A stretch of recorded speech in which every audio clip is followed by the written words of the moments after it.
We see basic blocking. I think this is Dehe or Dehe. It's actually Mongol Box of the Unala. Hey guys, exciting time. I released my Gongli Chuan technical proposal and the response has been overwhelmingly positive. Some people's eyes were open, some people had their own suspicions confirmed that, you know what, yes, this stuff is Chuan Su plus Shuai Jiao, striking plus wrestling put together, traditional martial arts, mixed martial arts, right? And, there were some naysayers or some backhanded compliments. There were some people coming out of the woodwork saying, oh, we always knew it was like this. Okay, I haven't seen you guys, but regardless, more power to you.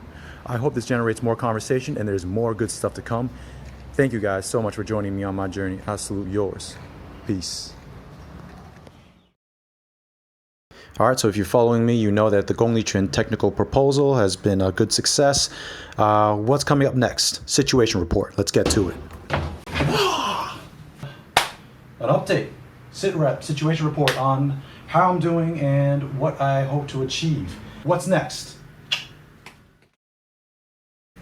So, for you guys who've been following me, you know that I moved here in 2020 mainly to learn Shuai Jiao. And this is the Baoding Shuai Jiao, Baoding style Chinese wrestling.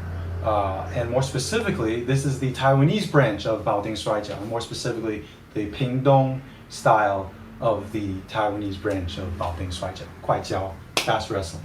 And it's been great. I've learned a lot of the foundational skills and almost all the various techniques contained within, and it's been awesome. I've started learning Pinayuana, which is the Paiwan language, one of the indigenous people of Taiwan who are highly represented here in Pingdong. Started learning a little bit of Mongol Bichik, which is the traditional Mongol script. It's not easy for me, but I've started learning it, and I haven't taken any steps back. I haven't made that much progress though, to be honest. And obviously, as you guys have seen, I've been investing much more in my Instagram, in my YouTube, to really give you guys good content, good material, good perspectives and stories, and a cool insight into not only the history and the culture here, but also the martial arts that I'm getting involved in, technically, tactically, historically, contextually, you know what it is. So, that's where I'm at right now. Where are we headed in 2021? It's a good blade. So 2021, I have to further solidify my Shuai Jiao, my physical attributes and my technical skill and my tactical skill. Because as you guys know, I'm not here just to get good at throwing. I'm here to get good at Shuai Jiao and be able to pass that on to people. It had its golden age here in Taiwan, but unfortunately, that golden age has passed. A lot of the old champions are aging out, and a lot of the people who had the most technical knowledge and tactical knowledge when it comes to Shuai Jiao are dying out, literally. They're in their 70s, 80s, a lot of the former champions are in their 50s, 60s, 70s, right? And so it's kind of sad, but it's also an amazing opportunity. Later this year, I will be delving into the local Minnan Horolang martial art and culture as well. That's my own heritage, right? So there's the Songjiangzhen, Songgang that I'll be looking into, and that's our traditional village level militia training. There's also the Kun Tao, clenched fist, the boxing, pugilism, or I should say just empty-handed martial arts that went along with that, right? And every region has its own Kun Tao. It's amazing. And not just in Taiwan, this type of thing spread all over southern China, Southeast Asia, and Okinawa from Fujian province, which is where a lot of Minnan descended people originally hailed from, right? We were colonizers. It is what it is. On the other hand, I'm also going to be diving more and more into the indigenous side of things. Paiwan culture, Paiwan warrior culture, hopefully. And this weekend, I'm actually going to be going to Kutsamungane, which is Jiuhaoca, which is a ancient Rukai village. The Rukai and the Paiwan are two primary indigenous groups down here in the southern end of Taiwan, here in Pingdong County. We've got Shuai Jiao. We have the Hololang, the Minnan people's martial culture. We have the indigenous side of things here in Pingdong, Rukai, and Paiwan, and I'll be focusing more on Paiwan, and I'm learning Pinayon, like I said. Starting to make sentences. You know, I've got enough vocabulary that I can start to make sentences, and I'm starting to tackle the grammar. It's not easy, but you know what? Nothing that's worth it is easy, is it? We also have weaponry. Now I'm going to be diving more and more into archery. Last year I was delving kind of into the target archery style that is prevalent today in Taiwan, but I want to get into both traditional Paiwan archery and understand its context, its martial application, how they brought food on the table, as well as Qing era archery.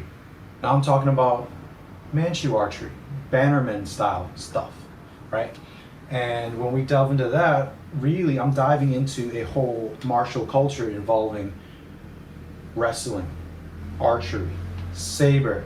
I'm waiting on my smith in Thailand, Rathakrit, to finish making my saber, my custom Qing era Bannerman saber. I'm so excited for that. But I'll be getting into heavy bows, and I'll continue with kettlebells. But you know, now that my knee's getting better, my back's starting to feel better. Once I'm ready, I might dive into examination stones and all that. We will see. So we've got the whole Mongol, Sino, Manchu culture of wrestling, archery, saber, fitness, strength training, right? We have the Minnan Hololang, Taiwan Hololang, Songkangtin and Kuntao, militia training and empty-handed fighting. I really want to get good at butterfly swords. Oh, iron ruler, right? Like kind of like Sai, right? Pichio. I really want to dive into the indigenous side of things. There's going to be more Taiwanese history, more Taiwanese context, links to different places, Okinawa, Japan, Fujian, the Philippines. There's a lot of stuff going on. Here I'm planning a hike or walk or multi-day survival camping type trip, walking from Pingdong over to Taidong. It's going to cross some treacherous mountains, and I got to scout it out. I have to do my preparation, obviously, but I think we're going to see some amazing nature and be able to really appreciate the ecology, the culture, the spirit of the place. And that's going to be awesome. So that's what I've got planned in a vague, broad sense for 2021. Got 9 more months to go. Let's make it happen.